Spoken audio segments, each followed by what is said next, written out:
Hello दोस्तों, आज हम लोग सदिशों को कैसे मल्टीप्लाई करते हैं वो सीखेंगे। तो हम सदिशों को दो तरीक़ों से मल्टीप्लाई करते हैं। एक डॉट प्रोडक्ट जिसे अदिश गुणन कहते हैं, एक क्रॉस प्रोडक्ट जिसे सदिश गुणन कहते हैं। तो आज हम लोग अदिश गुणन की बात करेंगे। इसका जो फॉर्मूला होता है a इंटू बी, ए का मापांक सदिश b का मापांक और कॉस थीटा होता है। थीटा जो यहाँ होता है वो a और b के बीच बनने वाला कोण होता है। तो मान लो कोई vector a 2i plus 3j minus 2k दिया है, दूसरा vector b 3i minus 2j plus 3k दिया है।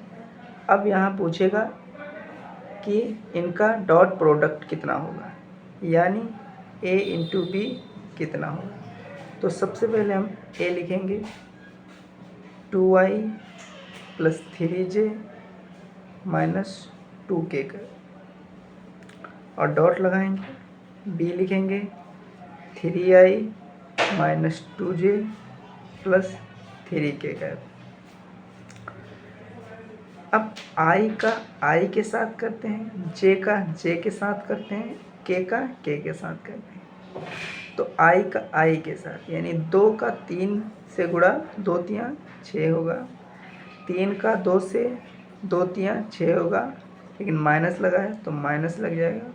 फिर 2 का 3 से करेंगे, 2 तियाँ 6 हो जाएगा, माइनस लगा है माइनस लगाएंगे, 6 से 6 कैंसिल हो जाएगा, और a इंटू बी जो हमारा आ जाएगा वो 6 आ जाएगा।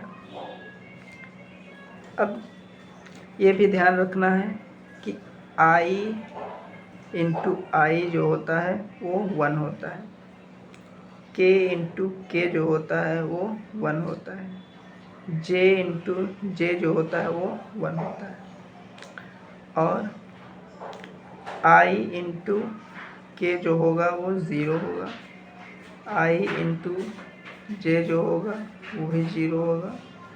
यानी सेम वाला जो होता है वो 1 होता है, अपोजिट वाला 0 होता है। जैसे ये हमारा जो सूत्र होता है वो a इंटू बी, ए का मापांक बी का मापांक और कॉस थीटा होता है।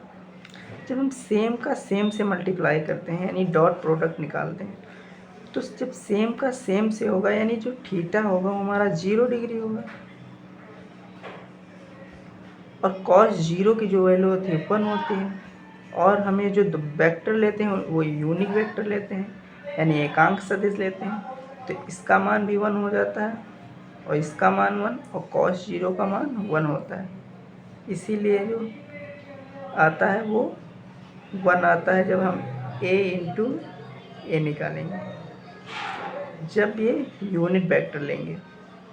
इसीलिए जब i का i के साथ करते हैं, j का j के साथ करते हैं, k का k के साथ करते हैं, तो हमेशा 1 आता है, और अपोजिट जब करते हैं तो 0 आता है। अपोजिट जब करेंगे तो हमारा थीटा जो हो जाएगा वो 90 डिग्री हो जाएगा, और कॉस 90 की वैल्यू 0 होती है, जिससे हमारा ये जो मान होगा वो 0 आता है। इसलिए अपोजिट वाला हमेशा 0 आ जाता है। दूसरा सवाल, अब हम बात करेंगे कि